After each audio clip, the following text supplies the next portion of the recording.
Бул сыноо менен Алла Тааланын мээримдүүлүгү, боорукерлиги кандай айкалышат деп жатасыз. Эми мээримдүү болгон болсо, боорукер болгон болсо, ошол мээримдүү боорукер болгон Алла Таала сиз бизди сынабастан туруп эле түз эле бейишке алып кирип койсо болбойт беле.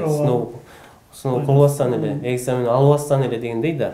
Ушундай да суроо жаралышы мүмкүн да. Мисалы сиз бир окуу жайга тапшырган жатасыз, ошол окуу жайга эле тапшырып, ошондой экзаменден өтөмбү, өтпөймүн деген коркунуч болбосо, анан сизге ошол окуу жайдын башчысы, ректору мисалы ушул студенттердин, быйылкы студенттердин эч бир экзамени жок кабыл алынат. Баары десе биз кандай сүйүнөбүз да, мисалы, машалла ушунчалык мээримдүү, жакшы, кичпейил, ушундай жакшы башчы экен, мүдүр экен дейбиз да.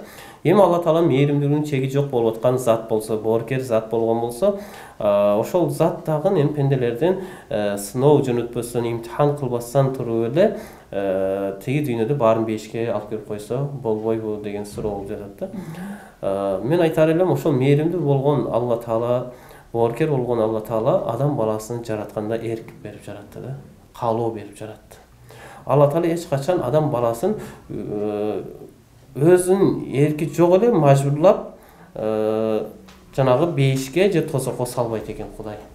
Себеби адам деп жаралгандан кийин адамдык сыпаты, адамдын адам болуп жаралуусу ошол өзүнүн эркинде турат экен да. Биз да бактарак болуп жаралган жокпуз, башка нерсе болуп жаралган жокпуз. Биз инсан болуп жаралгандан кийин биздин инсан болушубуздун бирден бир инсан болуп турушубуз ошол өзүнүн эркибиз бар экен да. Периштелерде бул эрк жок, каалоо жок экен. Эми ошол каалоо болгондон кийин Алла каалоо болуш үчүн, каалоо качан болот каалоо? Бир туура жол, бир ката жол болуш керек экен да. Баары туура жол болсо, анда каалоо деген мааниси жок болуп калат да. Баары туура жолго түшүп каласыз, ката жол жок. Каалайсың, каалабайсың, бир эле жол болуп атса, анан кайсы жолду тандайсың? Башка жол жок. Ошон үчүн каалоо бар жерде бир туура эмес жол болуш керек экен да. Эми Кудай Таалам ушундай мээримдүү зат, периштерин жиберди, китептерин жиберди, ушундай мээримдүү болгон, рахмат болгон, магфират болгон айды дайындап берип жатат бизге.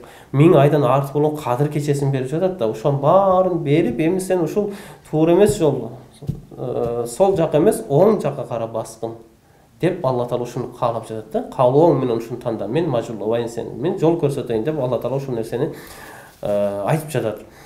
Эми эрк болгондон кийин сөзсүз экөөнүн бирөөсүн тандашыбыз керек. Экөөнүн бирөөсүн тандагандан кийин эртең күнү могул нерселер, сыноолор болбосо, анда эртең күнү жанагы Кудай сактасын тозокко кетип аткан инсандар, капыр болобу, мушрик болобу, кандай инсан болбосун, иши ошолор айтышат экен да. Биз загын сен өзүң каалап эле бизди тозокко салып койдуң. Биздин өзүң каалообузга койгонуңда биз туура жол тандайт элек. Сен мажбурлап бизди тозокко алып келип койдуң дейт экен да. Тандоо берилген жок дейт экен да. Кудайды эмне үчүн алар бейишке кирип биз тозокко түшөбүз деген суроо жаралып калат экен да. Ошон үчүн алла якуна линнас аллаху худжа дейт да. Эгер адашпасам аятта ушундай аят бар. Баягы кыяматта ошол Аллага каршы пенделердин пайдасы үчүн бир далил, худжат болуп калбаш үчүн дейт да, ушу сыноо болуп туруш керек экен да. Мына моундай абалда болдуң, сен ошондо туура жол тандасаң болот эле, сабырдуулук кылып койсоң болот эле, же бул бир тууганың ушундай туура эмес кетип калган кечиримдүүлүк кылып койсоң болот эле, кичпейилдүүлүк кылып койсоң болот эле, ушундай туура жашасаң болот эле, азга канаат кылып койсоң болот эле.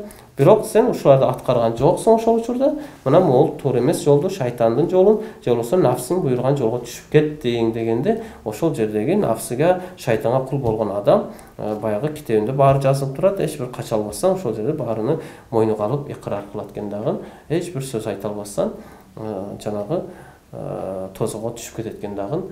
Капырлар айтат, астагфирулла ва якулул кафиру я лайтани кунту тураба деп айтат да. Кыяматка барганда дейт, капыр адамдар ушул тозокто көрүп тозокко түшүп аткан учурунда дейт, аттең мен тупурак болуп жаралып калбайт белем деп өкүнүшөт дейт да. Ошон үчүн алар эч бир амал жок экен, адам башка бирөөнүн амалынын себебинен тозокко түшүп кеткен болбойт экен. Бүт баары кылган амалың, өзүң амалың үчүн адилеттүү Кудай Таала ошол амалынын айынан тозокко түшөт экен. Рамадан я Рамадан, Рамадан я